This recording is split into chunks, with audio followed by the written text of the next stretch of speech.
Hey guys, it's Charlie. I want to talk to you about your financial future and how this collapse is destroying it.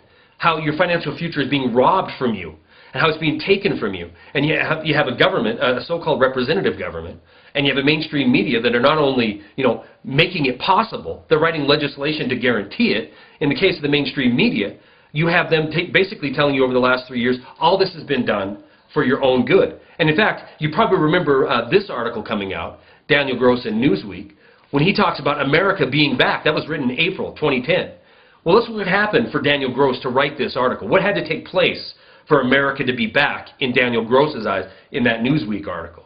$700 billion bailout that we find out 2 years down the road, and one lawsuit later from Bloomberg is more like trillions of dollars, with thousands upon thousands of loans being given to too big to fail banksters. Then we have what seems to be a special interest written stimulus package to the tune of $1 trillion nearly, that really does nothing more than lure a bunch of people into buying homes with an $8,000 tax credit, and it's guaranteed virtually that the value of those homes is going to fall. You also lure a bunch of people into buying vehicles that they don't need with a Cash for Clunkers program.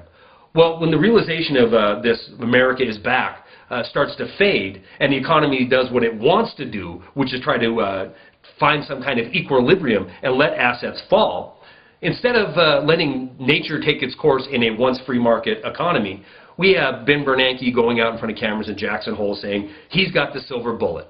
This one's going to, keep the recovery going. It's going to help Main Street, quantitative easing 2. So let's look what happened in quantitative easing 2. Are we better off now, or are we better off if we wouldn't have done it in the first place?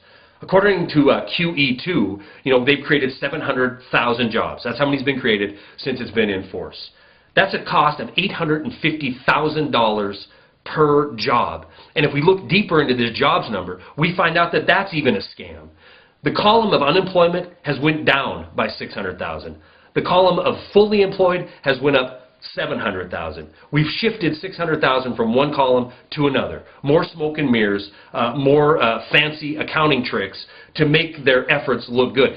And it would have been better off if this money truly would have been dumped into the hands of the people affected most. The people who are starving in this economy, the people losing their homes. In fact, we could have saved 2.4 million homes at the value of $200,000 if we'd have handed that money directly out. But alternative media has been telling you for the whole 3 years that this bailout phenomenon has been going on, this money isn't going to Main Street. It isn't going to make Main Street healthy. The adage of Wall Street gets healthy, Main Street will follow is proven to be nothing more than a cheap, worn-out pun at this point. This money has gone to keep asset values of the too big to fail up. And so they can increase the value of their stock so they can have record profits and record bonuses. We see it, 2010, $135 billion, another record on Wall Street. And what's happened to Main Street? What's happened with all this outrageous amount of money that's been spent? When quantitative easing began, the average home in this country is $177,300. Today, right now, it sits at $163,700. The average middle-class person or family in this country has their wealth, their future, tied to their home. They lost 8% under quantitative easing 2. The idea that this has been done to help Main Street has to be an absolute lie. We see S&P in this same time period going up 26%. We see the massive amount of bonuses being paid out. And 2011 promises to be even a bigger and better year for Wall Street. And Main Street still, after losing 8% in the value of their home, they see CPI numbers on inflation go from 1.28% to 3.1%. Your financial future has been taken and destroyed in the name of keeping this corporatocracy running, in the name of keeping too big to fail free from sin and fatter and healthier than ever. Stories are attached. That's all I got.